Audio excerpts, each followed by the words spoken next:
Hello everyone, welcome to Helix Plays Games. My name is Richie, and joining me this week is at CyberChris2077, Mr. Chris. Hello everyone. And of course, our chaotic neutral, Mr. Rob. Hello. Yeah, for the first time since May, all three of us have managed to get together to record a podcast. But we did it. We did it, ladies and gentlemen. It does happen. We promised we'd be all back, and we are. Because we've got a great show lined up for you this week, where we'll be talking about Xbox's FTC case, then Xbox being back in talks with the CMA, and Major Nelson, after a distinguished career, leaves Xbox. All that and much, much more on this week's XPASS.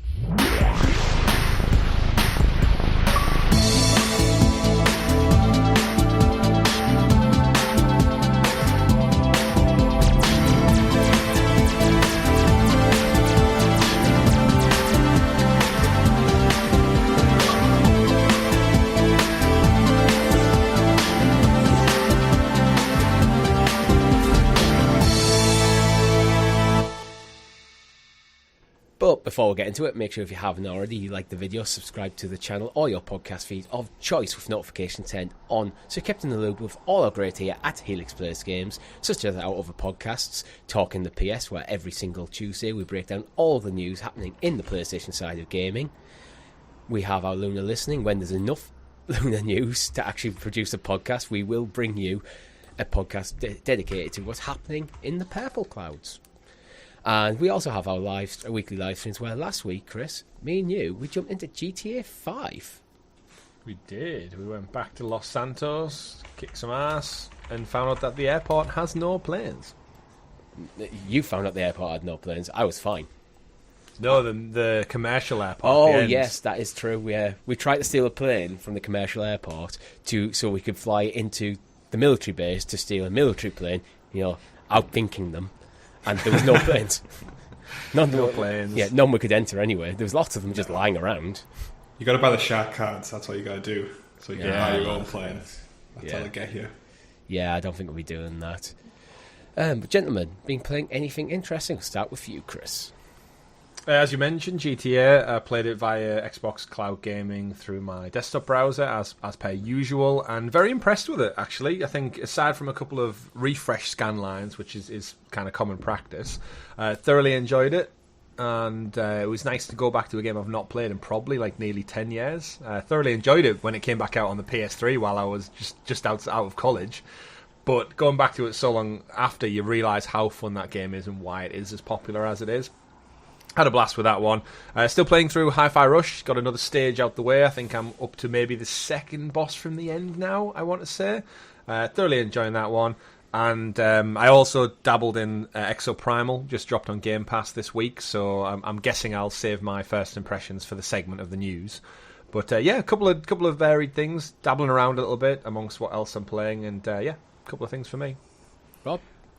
So I also dropped into GTA, but I dropped into the story mode because I just forgot how good that actually the story mode is, and it's kind of criminal we never got any DLC or kind of additional content out of it because of the success of GTA Online.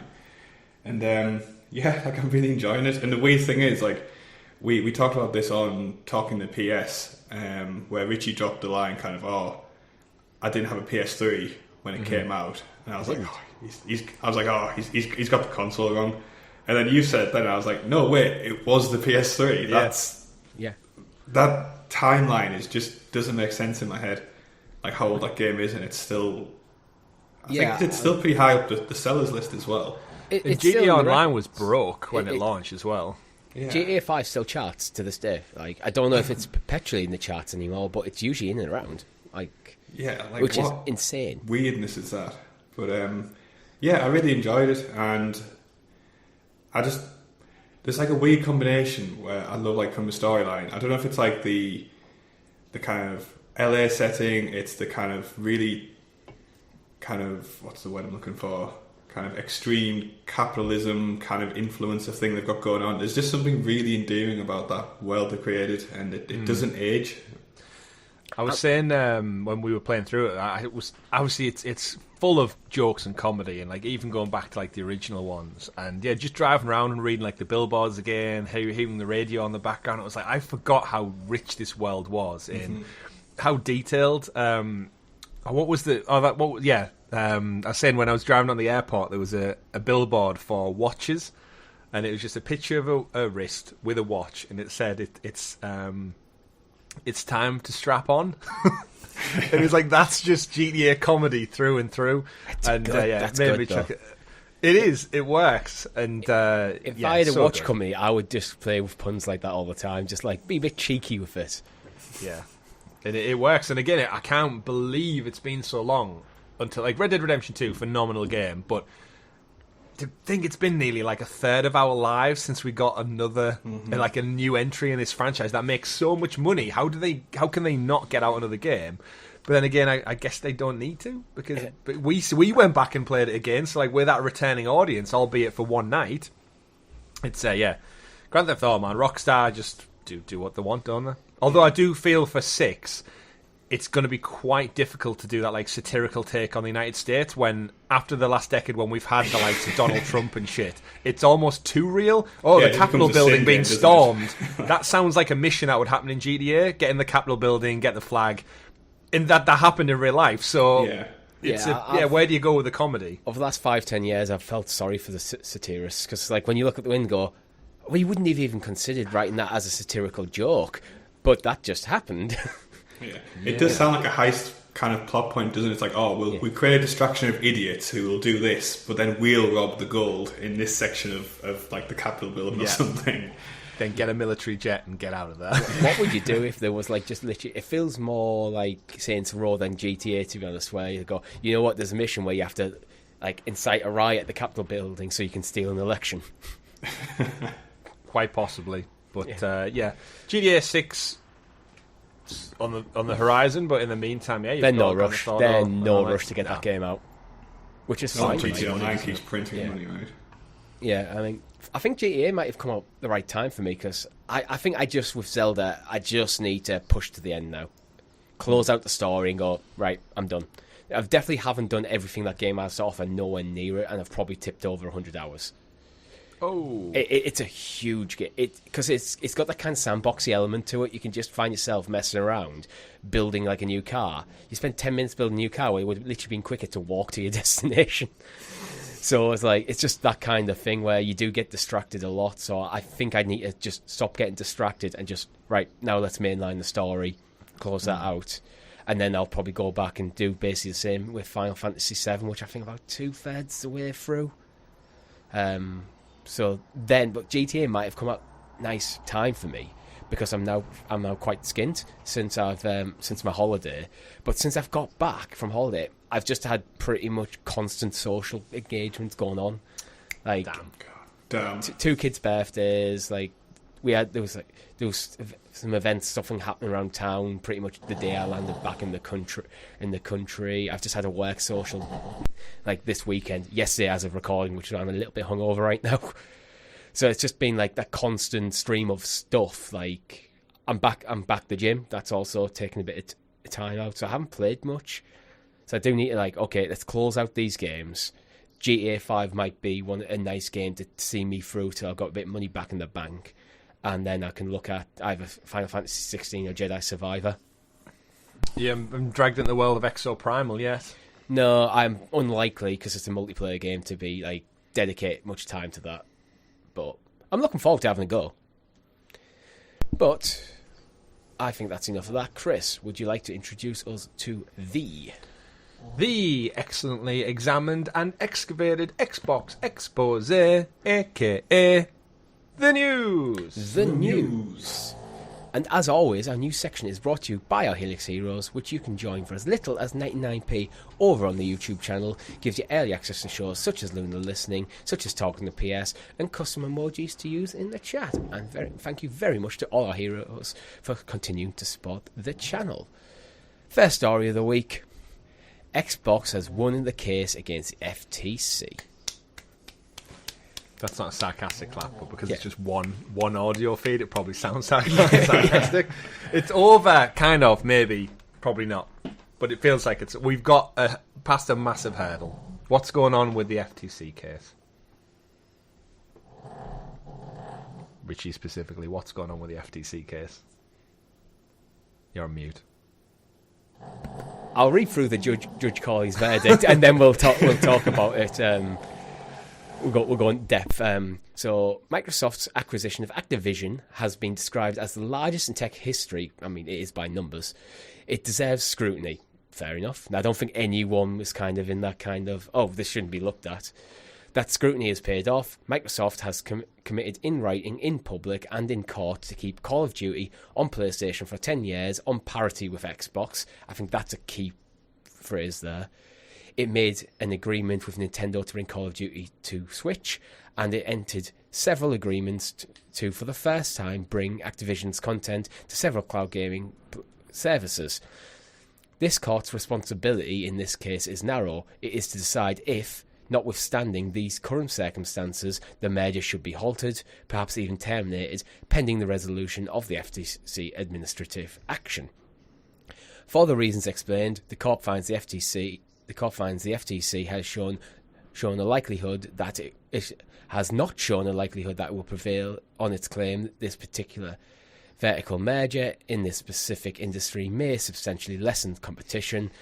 To the contrary, the record evidence points to more consumer access to Call of Duty and other Activision content. The motion for preliminary injunction is therefore denied.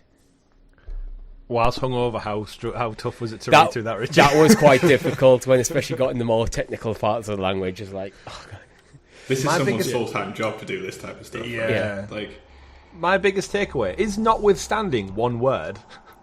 Yes. In this it is one word. Wow. Mm-hmm. Yeah, that's learned something new today. Yeah. Notwithstanding. I mean, the Cliff Notes is that Microsoft has done enough to demonstrate to the court that their intentions, albeit only for 10 years, are kind of enough to bring in, like, to not create like a disjointed kind of competition within the industry.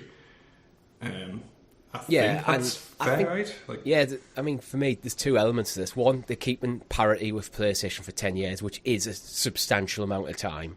And that doesn't seem to be... Sony's not even, like, hard against that 10 year. They haven't turned around and gone, no, you need to give us 15 or 20 years. And then they're bringing it to Nintendo platforms. They do say Switch, but I would assume that good luck with that in 10 years. It feels like this will be Nintendo platforms potentially beyond Switch, and bringing it to new emerging services shows that Microsoft's actually making it more accessible. Yeah. Google Stadia. Yeah, so it's literally the opposite of what the FTC argued. Yeah, that's it. It's actually making it more accessible as opposed to, like, not accessible at all. So, and within, like, the scope of the court case is very much, well, the scope was about consumer access, about anti-compete stuff, and it's like, no, you're making it easier for your competitors to compete against you by purchasing this. So yeah, this seems to be, like, I think this is the outcome we all expected, to be honest. It's mad how much of this court case boiled down to just talking about Call of Duty. Like, all of the lawyers and all the defence and everything was so focused on just Call of Duty. And yet, we've said time and time again, I think this is a win for Microsoft on the front of the other IP, the studio acquisitions, and King. Like, that's just, like, I think Microsoft were probably more interested in King. Yeah. Because they've wanted their mobile division, but I think there's been that much laser focused on COD that they've almost, like, got away with probably the more important part of the deal without it even being brought up. Well, I think the King thing, it's not changing any sort of, like, competitive stuff. So the mobile gaming is pretty much seen as a separate industry to console gaming, and people interact with it differently. Microsoft, I can't see them changing anything regarding King at all. Well, they don't need to, do they? It's No, you're just predatory by nature already, so they don't need King to do games it. are still going to be on Android. They're still going to be on iOS. They're not going to change anything. You might see them come to Windows. That's not really causing, like, reducing competition there. It just means that instead of the money going into ABK's pockets, it's going into Microsoft in terms of consumer access. And likewise, I don't think they're going to rock the boat too much with Blizzard. I think there'll be some structural changes behind the scenes, but their IP, I think they're just going to keep everywhere there currently is. 'Cause why wouldn't you? Like, Yeah, I think that's fair enough. Yeah. But it's not the end yet. It's not the end. There is still... I mean, this this verdict has actually triggers us into the next story, so we might as well just throw this back in. The FTC is fighting back, which is okay. Well, I'm not exactly sure what they're fighting back about here.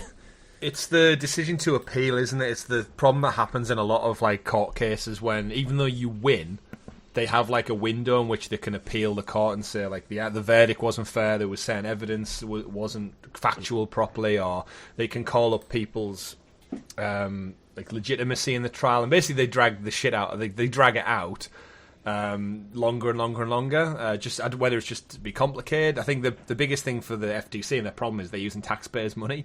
So the longer they drag this out, it costs them more money. I think we said if this decision didn't go through on Microsoft's behalf, the FTC would have had to pay Microsoft $3.3 million in like court fees or damage fees or wasn't acquisition. I thought it was B. It feels more like billion. Oh yeah, probably was billion. In just like detrimental loss and other things. Microsoft's statement from Brad Smith, who's their vice chairman, did say, "We're grateful to this court in San Francisco for this quick and thorough decision and hope other jurisdictions, a la the CMA, will continue to work towards a timely solution. As we've demonstrated consistently through this process, we are committed to working creatively and collaboratively to address regulatory concerns." Followed up by Bobby Kotick, the arsehole in charge of Activision Blizzard, who did say, "It will enable competition rather than allow entrenched market leaders to continue to dominate our rapidly growing industry," which is a bit ironic from the guy who's been sat at the top for the last 10 years. Yeah, he is one of the entrenched market leaders. He is that person, exactly. So all things said and done, though, they've got the green light. Everyone seems grateful that's finally going through. In the end, I don't think, again, PlayStation, Jim Ryan, were overly that fussed on it going through. A lot of the leaked documents we discussed over multiple weeks now have shown they weren't that bothered. They just wanted to delay it to give them as much time to get something, I guess, in a decade's time to compete with Call of Duty. Like 10 years, my guess is 10 iterations of Call of Duty. Microsoft still have a lot of stuff to sort out. Do you keep Bobby Kotick? How many staff gets consolidated? There was more Xbox layoffs this past week as well at Microsoft, so it's a lot of things to juggle, and I don't think we'll really see the fruits of this deal going through for many years to come yet.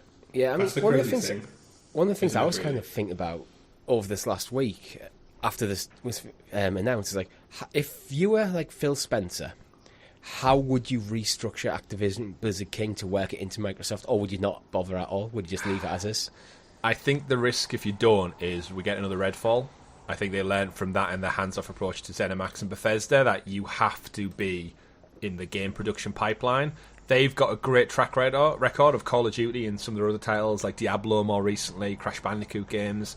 But at the same time, if there's a flop or there's something like, what if the first Call of Duty under Microsoft banner comes out and is bang average? Then everyone suddenly goes, Microsoft shouldn't have bought them, it's too much for them to handle, they've already got 20 studios, now they've got another 6 or 7, it's grown too big to control, and that's when cuts happen, studio closures happen. We've seen it happen before with both Microsoft and PlayStation. It went down and then it builds back up, and I think a lot of the Activision team will just be happy to get rid of Bobby Kotick and the work cultures and the environment, and hopefully Microsoft's HR department are going to be very, very busy for the next couple of years as they iron out all those creases. But you've got to merge. I think we said a couple of weeks ago, Rob, that there'll be repeat jobs where people do multiple things that'll have to go, and that is the reality of any kind of merger. But I just want to see this green lit so we get Call of Duty on Game Pass and we can just like play without buying them, I guess, along with all the other titles. I mean, the very sad thing is, like, this is like step one of probably about 100 till actually anything manifests for gamers, and this step one has taken a painful amount of time and money. Like, I'm not kind of expecting to see big movements for a long, long time, to be honest. Yeah, I think the earliest thing we'll see of difference will be Activision titles going, like older titles, nothing new, but like the back catalogue. I think we saw that with the Bethesda deal, as almost like a few months after that was signed and delivered, all the Fallout games, all the Skyrim and stuff, they all went onto Game Pass like in just one fell swoop. I think that'll be the first thing, but I don't think we'll see anything new for quite some time yet. Yeah, I think they'll be careful of handling Call of Duty, pushing that to Game Pass, because they have, although PlayStation haven't to my knowledge at this time of recording, haven't accepted the 10-year deal, which I believe is still on the table for them. Microsoft have legally committed to parity. Yeah. So they would have to, if they put Call of Duty on Game Pass, they would have to at least be willing for Sony to put it on PlayStation Plus. And this is where we get into that odd argument where So they've promised parity, but Yeah. if Sony don't send them the PS5, PS6 dev kits, they won't be on parity because they won't have the ability to do that. And then you're going to get into all these legal things where Sony sue Microsoft and say they promised parity, and then they counter-sue them and say you didn't give us the damn dev kits. And that's a story for 5-6 years down the line. But it is going to happen off the back of these million-page documents and legal proceedings. It's crazy. I mean, the thing I was thinking about was Activision Blizzard King. When you look at it, feel like 3 different companies just slammed together. So if I was to kind of restructure it, I'd almost split them back into separate things, Activision, Blizzard and King. Let King do its own thing. Blizzard is more PC focused, with largely still porting to console later, less so than it used to be, but Blizzard's entire catalogue of like things like Diablo, Warcraft, Starcraft and Overwatch all very much feel like PC focused games. So just let Blizzard continue with their IP. So it's the Activision bit that makes me think, it's like, I feel a bit sorry for the developers who want to work on a Crash or Spyro because they're not going to do anywhere near the sort of numbers of Call of Duty. So when it comes to shareholders, the shareholders aren't interested in them at all. They only focus on Call of Duty, which is why what I think it's led to Activision being so focused on Call of Duty. So what I was thinking about was like, what I would probably do is go, okay, Activision, you are only going to be focused on Call of Duty. We're going to take your other IP into Xbox Studios and we'll find new homes for it all in place. Imagine something like a Double Fine working on a Crash game. You could do stuff like that, and then Activision focuses on Call of Duty, Blizzard focuses on its 4 main IP, King is just a mobile game money spinner, and then things like Spyro and Crash and Tony Hawk's are finally out of the shadow of Call of Duty. They're definitely going to need a master plan, and I think Phil Spencer's got to sit down with his wider team, no longer Larry Herb, and basically plot out what this looks like. I think there'll be a lot of moves. There'll be, as I said, a lot of internal change because, if you've worked in Call of Duty for the last 10 years, you might want to go do something different. So, but with a lot of these purchases and acquisitions, there's also a lot of retainership. When I think we saw it when Sony acquired Bungie, a lot of the staff got the promise of if you stay on for 5 years, you got like bonus payouts and stuff, because the big risk is you merge together and everyone goes, not really where I wanted to work, not really what I wanted to do, I'm going to go look elsewhere and take my talent. Is you don't want to buy someone and then find everyone floods out the door because they're not happy with it. So there's that risk if you want to retain the staff and the IP that you've acquired rather than it just all fall apart. It feels like the opposite would be true for Activision Blizzard King. I think so, because it's such a bad place at the moment. I think it's in Microsoft's best interest to get rid of the kind of senior management structures there, but they might not be able to. They might have to. They might have clauses in the merger where there's a 10-year commitment to like a Bobby Kotick. Yeah, well, that's it. You can maybe phase him out of an active role and just give him like a board position, whereas like he turns up to the quarterly board meeting and that's pretty much his involvement. But then you move things like HR, where it really depends on the clauses internally. But Microsoft will be very aware of the nature of that company, how it was run, compared to how Microsoft is kind of getting praise in like them sort of fields. So they'll be like, I'm sure they'll have a plan.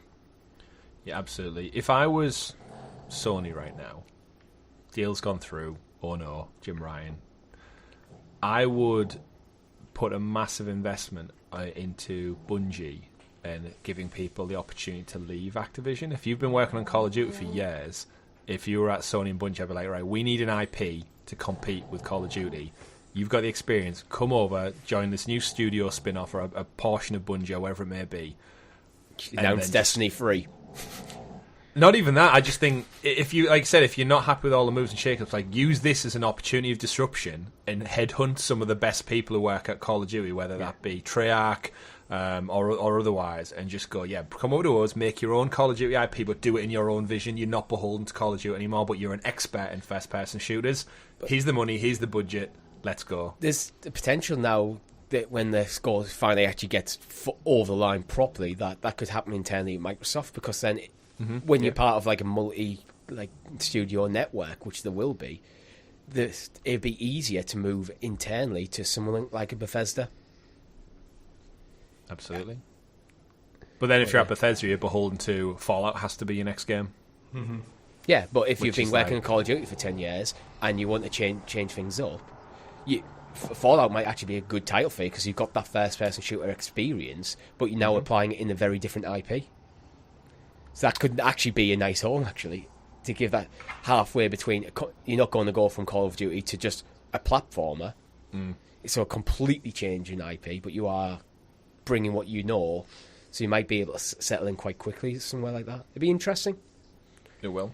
Although in the UK, we might not get to do any of this because our government's just as bad as the rest of the world. Well, this is, goes into the news where the UK CMA will now review the decision and the overall case. So they've extended the deadline till August, which was previously the 18th of July, so that would have been tomorrow. So now, basically, Microsoft, because of the FTC decision, Microsoft are now going to go back to the UK CMA and have a chat. Have a chat over a cup of tea and a biscuit. It's going to be like, look what Dad's doing. I Do you would want to think again? expect tea and biscuits to be at these chats if it's in person. Oh, absolutely. So the CMA usually traditionally don't go back on the rules, but as you said, Rob, the Dad's already decided. It is that thing where USA, biggest economic power, one of them on the planet, they've decided it's okay. The EU, they're cool with it, as are a bunch of other countries. And we were talking pre-show just about, at the end of the day, this starts to become detrimental to UK consumers more than it would. Yeah. The whole point of their CMA was, it's cloud gaming, it's bad for cloud gaming and UK consumers. UK consumers not getting access to Call of Duty on Game Pass and cloud gaming is more detrimental than the first outcome. Yeah. So at what point does the CMA need to give themselves a good hard look at and go, right, you're just causing problems now. For Yeah, the you sake just got of it wrong. Like, it's fine to get stuff wrong, but don't continue to go down the path just because you want to remain consistent. Mm-hmm. Yeah, I think this is one where I think the concerns are, I think they are kind of valid, but I don't think it's not Microsoft's fault that they are by far the biggest party in cloud gaming at the moment. Mm-hmm. Stadia failed.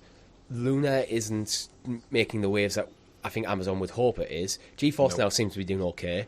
Sony and Nintendo are kind of dipping the toes in the water, but not really fully committing to it yet. Although Sony seems to be starting to make a few more moves. Mm-hmm. I'm not sure. I think it's one of them. It's like, well, cloud gaming is an industry that has huge potential, but in the short term, it's not. It's a minute drop in the ocean that is the gaming industry. Yeah. And we are in quite a unique place. It's just as a channel who started off covering cloud gaming initially, and we've been covering it for nearly 4 years now. To actually go, no, cloud gaming works. Like, we are big fans. Like, we've invested 100%. Literally over thousands of pounds in cloud gaming at this point.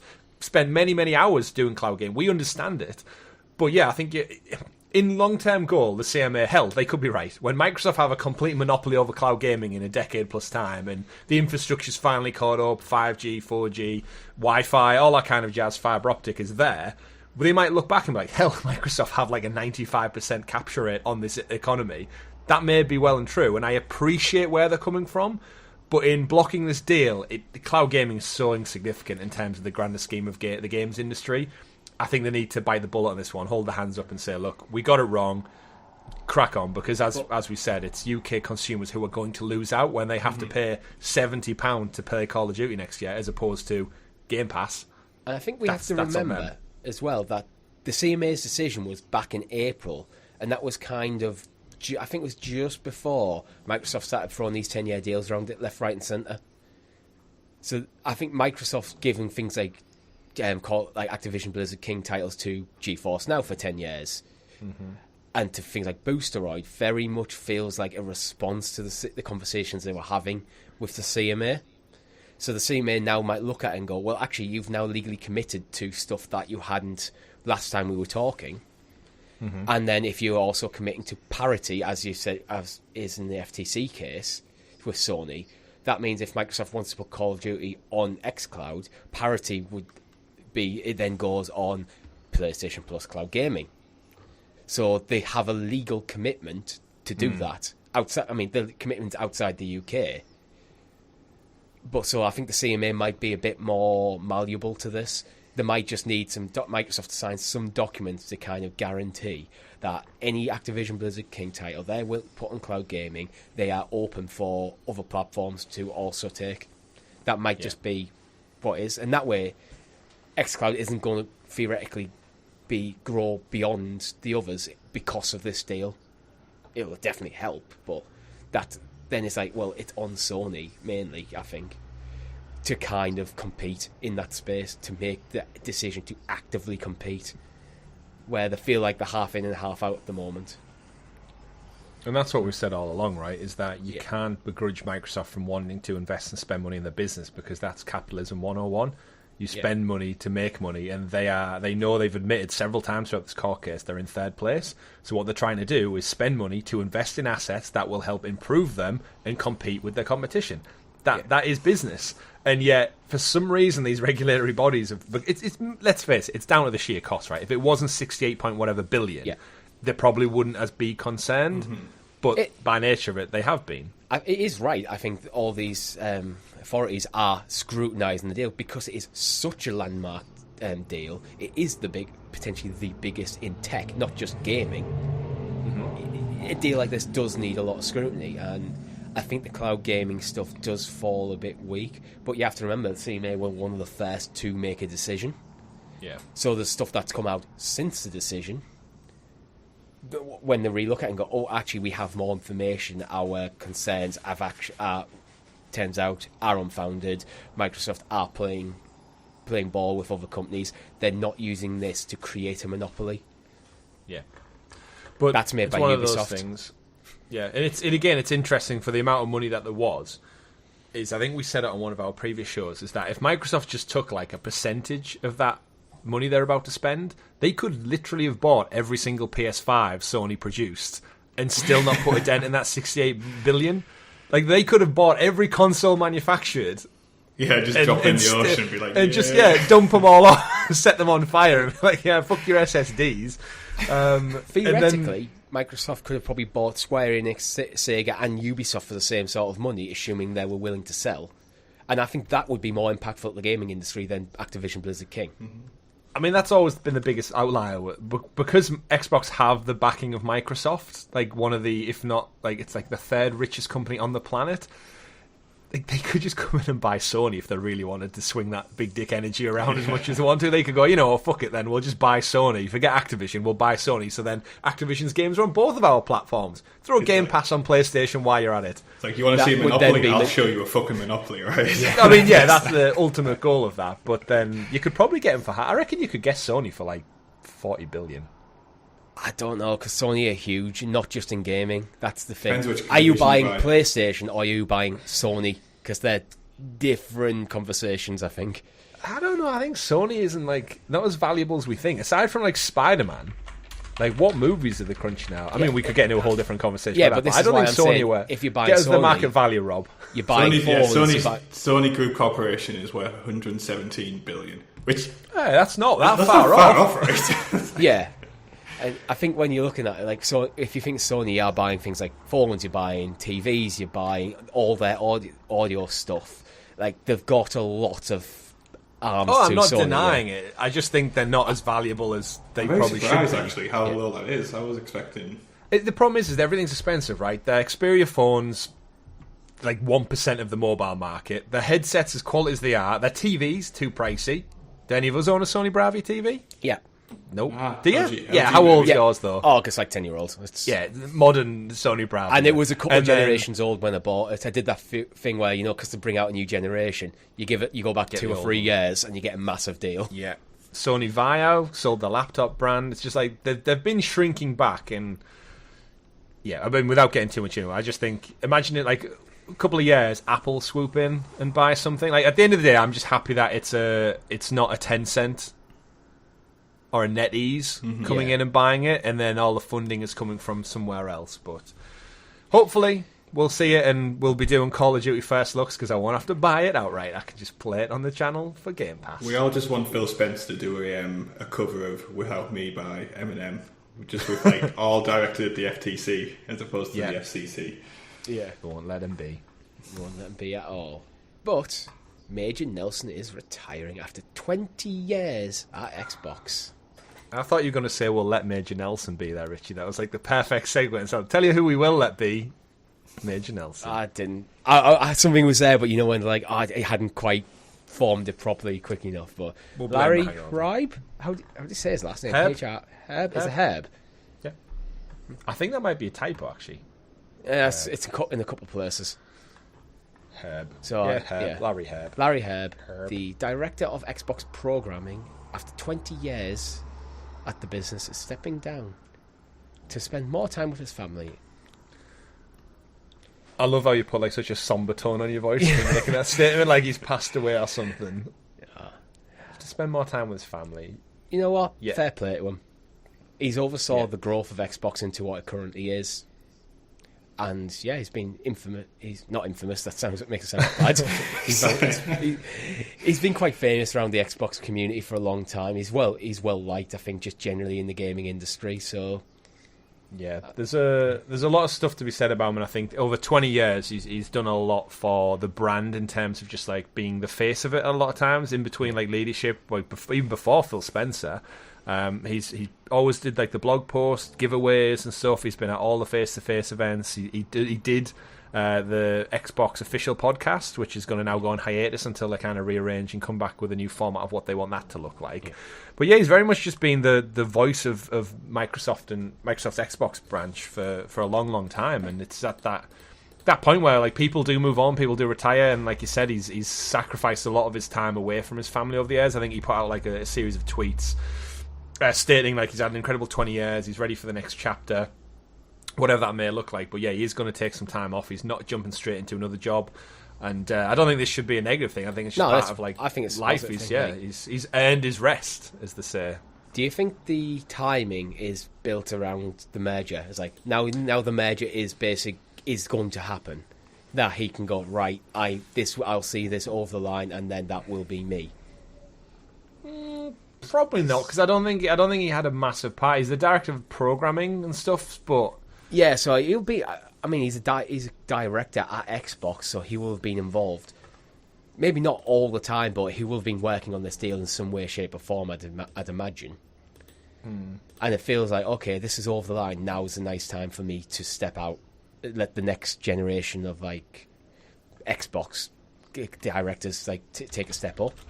And that's the thing you have to remember as well. Sometimes you do need people who've been in a job for a long time to step away to create the opportunity for someone else to get that promotion. I mean, yeah, that's a big part of it. I just think he's been such an integral part of Xbox.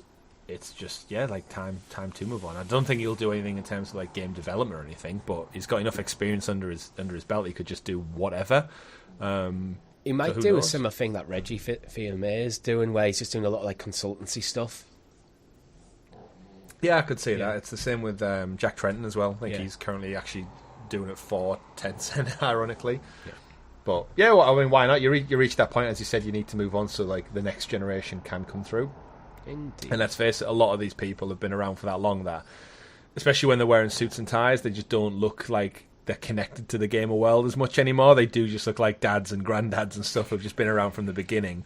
Do you watch that movie with De Niro and Anne Hathaway called The Intern, where it's like he joins like an e-commerce tech company as like an old man? It kind of reminds me of like that type of vibe.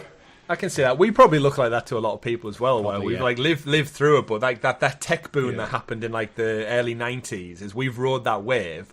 But we are not like the future of like gaming. Essentially, you know, we're like the slim fitting jeans look weird. To the youth. On that note, I actually, as part of my job, occasionally go into like local schools and colleges to talk about careers, like my career with the students. I started doing it when I was like 21, 22. And it's like when you're talking to a bunch of 15-year-olds, at the time I was like looking at me, go, yeah, you're a bit older, but you're not so far away. Now I'm 33. I do get the impression it's like, oh, I'm now the old man in the room. Yeah. Who I used to generally look around and see this like a 40-year-old CEO sat there talking about how he used to work really hard in school to them. It's like, I'm sat there listening going, they're not paying attention to you, mate. But now I'm that guy. I'm just aging into that thing, so I was like... But Chris, I mean, at the same time, sorry, before we wrap up, the guy's like 65 as well. Yeah. It's like, just retire. Take your riches and retire. Like, just enjoy your life. Yeah, I mean, that could be it. He might just retire and go, you know what, Xbox, if you absolutely need me, I'll come in on the consultancy occasionally just to top up the bank a little bit. Yeah, like, I'll take your eyes out on a daily rate, but aside from that, I'm done. Yeah, that's probably how I'd do it. Yeah, Chris, me too. You've played Exoprimal. I have. Would you like to know about it? Yes, please. That was the intention. Chris, you played Exoprimal. I have. Not much, albeit I've done the intro and like a mission or two with like random strangers and such online. So this was a game that released on Gamepass this past week. We've not done a live stream of it yet. However, I was curious about it. I haven't actually read any reviews at the time of playing. I just saw the game on Game Pass. Wanted to jump in, check it out. I knew it ran in the RE engine, so it was going to look like gorgeous, but much to my disappointment, it wasn't Dino Crisis, so it was a case of like, oh, is this just like whatever? Jumped in, created a character, and essentially, Richie, it is Outriders meets Dino Crisis, for lack of a better description, where you start off, you create your character, you are part of an elite squad that has these kind of hybrid tech suits, similar to the ninja guy from Metal Gear Solid, various classes, so there's like support class, tank class, assault, stealth, and basically, you drop into this world. It's got a nice, like Outriders had like a comedy tone throughout it. It doesn't take itself too seriously. You drop in and you are hunting dinosaurs who've somehow taken over the world through these portals. And as crazy as that all sounds, similar to what I mentioned on Talking the PS Tomorrow, the amount of velociraptors and T-Rexes to fight and stuff. I think in the first level, in the tutorial area, you fight about 50 velociraptors, a triceratops, and then the big boss is a T-Rex, and you can't beat the T-Rex because he's too strong, and you kind of have to back out to your crew, and it's essentially, you make your own suit, you fight as a team, and it just looks like crazy fun. Looks like really fun. Had a blast with it so far, and I think it's definitely one, as a squad with friends, that's when you get the most fun. There's not much of a story, there's not much of a campaign. Visually looks fun, it's shooting dinosaurs en masse, so you don't feel guilty. And a couple of weapon upgrades, different special techniques, drop-ins. You can take over one of the dinosaurs if you want to at one point. You get rocket launchers and just special unique items. You can put fictional walls up like Fortnite style in front of you to stop them getting to you. Turrets, missiles, heat seat. See, everything you can imagine you'd need to take down dinosaurs. This game's got it in abundance. But I think just with friends, jump in, play it. Free on Game Pass. We'll have a good time. Yeah, I'm hoping there might be some more reviews come out soon, because I know things like IGN haven't scored it yet, said it's a review in progress. Pure Xbox has just said they're actually not going to review it until they've had an opportunity to play on public service to see how it actually performs properly. So I think there's been some decision making like that, which is why reviews are quite scarce at the moment. I feel like the crux of any of these games is like how well is it supported. That's going to be because these type genre of games can get stale when it's like a similar format, and it's just about how rich can they make the content, how kind of varied can they make the mission structure, and it needs to be like a good 12, 18 months of support, doesn't it, really? Yeah. Oh, absolutely. I mean, ideally for Capcom, they'll be looking at this just becoming an ecosystem that lasts for a long time. Yeah. But looking at Metacritic, the user scores are quite low on the Series X. It's like 5.9, slightly lower than that on PlayStation and PC. However, there isn't a huge number of reviews, and I think there's a little bit of review bombing going on. When I've just been skimming through the comments, there's a couple of people giving it like zeros by saying they wanted Dino Crisis and Capcom gave them Exoprimal. So it's like, well, so take that with a pinch. So I do think the review user score is lower than it actually is because of people just being salty about a different game entirely. So that's the way reviews go. Yeah. It looks great though. It's definitely again with Game Pass, it's always worth checking out. Like that's the great thing. So I think the reason why it's probably scoring a little bit low as I punch my microphone is on the PlayStation side and the PC side it is like a $60 title, where Game Pass it's free. So Microsoft, these people complaining about feel like it should be like a free to play game. And this is always the issue, isn't it? Yeah, it's like if it's free to play, do then people just go, oh, it's just another free to play like multiplayer game? Not that interested. See, I don't think there's a good solution there. I expect this will come out probably in the 7 to 8 by the time it kind of everything settles down. From what I'm seeing of the reviews. But I'm looking forward to it. I think we should stream it this week. Give it a fair shot, see how we like it. Because it could be a really fun game in there. With friends, I think that's when you'll have the most crazy level of fun of like, Rob, there's a T-Rex just behind you, you turn around and there's like 50 raptors get dropped into a portal and we're all just... Similar to the chaos, I guess, you're enjoying with the Starship Troopers thing, Rob. Just swap out the bugs for dinosaurs. It is that thing where you're being swarmed all over, your team's dropping grenades, shield screens, walls. Everyone's got like a different mech suit, so you've got like healers and stuff amongst you as well, and I just think in the chaos there's a lot of like arcade fun to be had, very similar to, as I said, Outriders. It also definitely comes down to community as well. So one of the reasons I like Starship Troopers so much is the community around it. There's no one toxic in there. Everyone's, for lack of a better word, like a bit dumb. So like there's like scenes like one of the things where you have to like run back to the dropship to escape and you're getting chased by bugs. If someone like gets downed and like they're bleeding out, there's always like this like theatre of Road going, no, medic, and then like running to get him and stuff like that. So if that can, like, if Exoprimal can capture some of that, that's what I want from that game. I don't want seriousness. I don't want even good graphics or anything like that. I just want good community. Yeah, and you know what? Capcom have been smashing it as well with like the RE remakes and then the Monster Hunter games. Like they are on to just like a gold streak at the moment, and this might just be another edition that might catch a lot of people out. Like Monster Hunter caught me out, like how big and popular that was.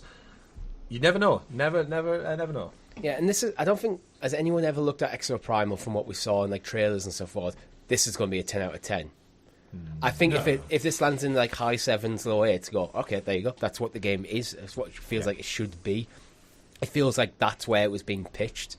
So if it comes out, go, it's not the most fantastic in terms of the technical aspects of it, but there's a really fun game there and a nice community forms around it. Mm-hmm. Yeah, I think they could be a win here. But I think if you like dinosaur games, you might get a Dino Crisis if you buy this. Indeed. And if you have played it, let us know your thoughts in the comments below. It'd be interesting to see how... Again, with not many reviews out there, there's only limited what we can say. But Chris and Rob, we can talk about Game Pass, because the Friends and Family Pass is about to close. What are your thoughts about that? Well, they started about a year ago with the public testing it in certain territories, not in the UK, so we've not had any hands-on time with it. But it's been kind of rumoured for a while that, you could sign up like your kids or your friends or something. Basically, all just agree to pay a slightly higher fee, but more people get access to friends and family. The beta period seems to be ending for that, but at the same time, Microsoft, in their reply out to customers who've been trialling the program, basically thank them for their participation. They give them 3 months free Game Pass to use as like a thank you for taking part. That's nice. They're going to learn from the last several months and investigate building an offer which can launch worldwide in the future. It does make me think maybe it's not worked as well Microsoft had hoped. It doesn't seem as like a ringing endorsement of like, we're going to go live with this soon. I think it might be we're not going to go live with it exactly as is soon. I think you might see a higher price point on it. Because the reality is, as much as Family Plan is great, just like Spotify and they all do it, is their businesses are taking a lesser cut and relying on people not sharing accounts. Like, let's face it, Netflix just did all that whole culling of people who were sharing accounts in the hope that they will funnel more people towards a family account, pay a higher fee, but more users can use on the platform. Unfortunately, the general public don't think that way. They just see it as like, so it's... Interesting thing. The difference there, though, with Netflix is they're taking away something that they literally used to promote. They used to, they used to actually almost promote account sharing, and then they're taking that away to bring in a paid way to do it. This feels like Microsoft is building on top of what they had initially, and they've trialed it. And I'm guessing that, because it is a guess at this point, that it's not, in its current guise, it's not 100% what Microsoft were after. But if they take the data, retool it a bit, this is why I think it might come back at a higher price point. Yeah. I mean, they've just had a price rise, so that would be befitting of it.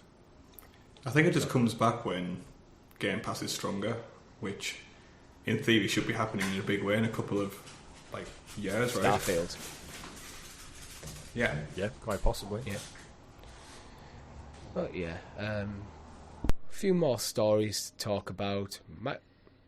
Right, this is written in via. I think we'll round out on this question actually. So Hjorvar from our Discord wrote in to ask us. Microsoft just hired Helix Plays Games to organise its 2024 directs and showcases. How would you do it? How many? What focus? And what format? Well, this is news to me. I don't recall being brought on by Hypothetical. Microsoft. It's hypothetical. Right, okay. How would we do the format of the shows? I think just keep doing what they're doing. I thought the last showcase was fantastic. I think the Starfield Direct was the best insight into an unknown IP in a brand new game I've ever seen. I went from being interested remotely in Starfield to being completely sold on it across that 40-minute window. With them having so many studios, I guess it's just more of a delicate balancing act. I think they still need to learn from the mistakes of like just showing CGI stuff. I'm fed up with just watching like cinematics. I think the Hellblade one in particular, this past year was really tough because it was just 4 minutes of CGI nothingness. The initial reveal of a game, I don't mind being CGI, but after that I want to see game. Mm-hmm. Especially something that should be so recent. But yeah, just keep doing what they're doing. Like, keep that healthy rotation in. Don't showcase stuff that's maybe so far out it's going to be left making people want more and more. Maybe spend.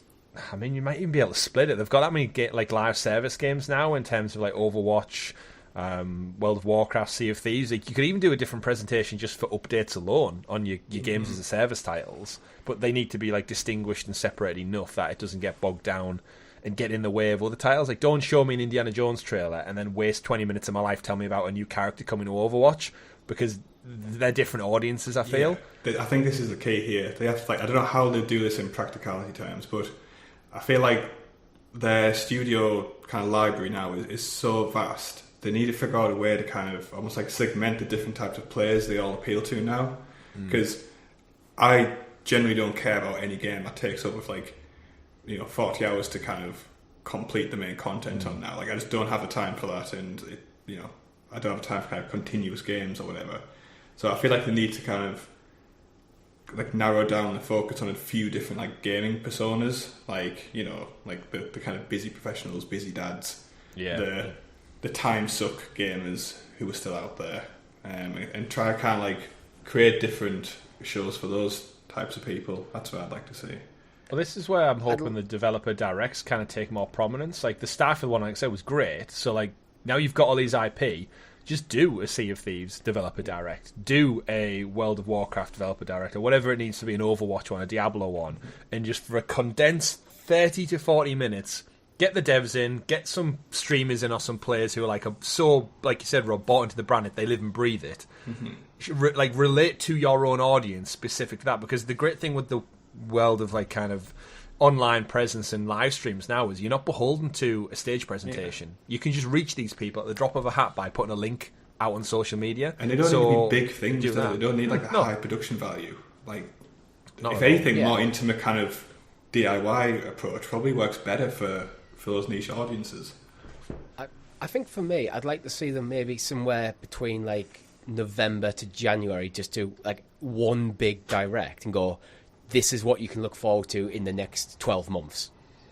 And only stuff for the next 12 months. And then after that, you just do other smaller stuff like developer directs or smaller multi-title directs as and when it feels like it's required. So if you've got a big game like a Starfield coming, you do maybe a big developer direct on the run-up to that. And you can just, if you have that one big one once a year that everyone goes, okay, I'm going to watch this and then I know what to expect for the next 12 months. Then you can just move things around as you require it. What makes sense for what game? And yeah, absolutely. Things like Sea of Thieves. That's something that you can go, right. We're doing Sea of Thieves update. It's going to be 15 minutes. It's a 15-minute YouTube video. The developer's going to talk about the last year and talk about the current season pass. That we're in and out. We're done. Well, love it. Yeah. But I think that's all we have time for this week. Thank you very much for watching. If you liked the video, make sure you hit that like button, subscribe to the channel or your podcast feed of choice with notifications turned on so you're kept in the loop of all of great content. If you want to join the conversation even further, we have a Discord server. The link is in the description below. And this last week it's been very active regarding the FTC stuff. A lot of ideas going out there about could the UK even lose Xbox Cloud Gaming. But that's all we have time for you. My name's been Richie. I've been Chris. And I've been Rob. GG everyone. Goodbye.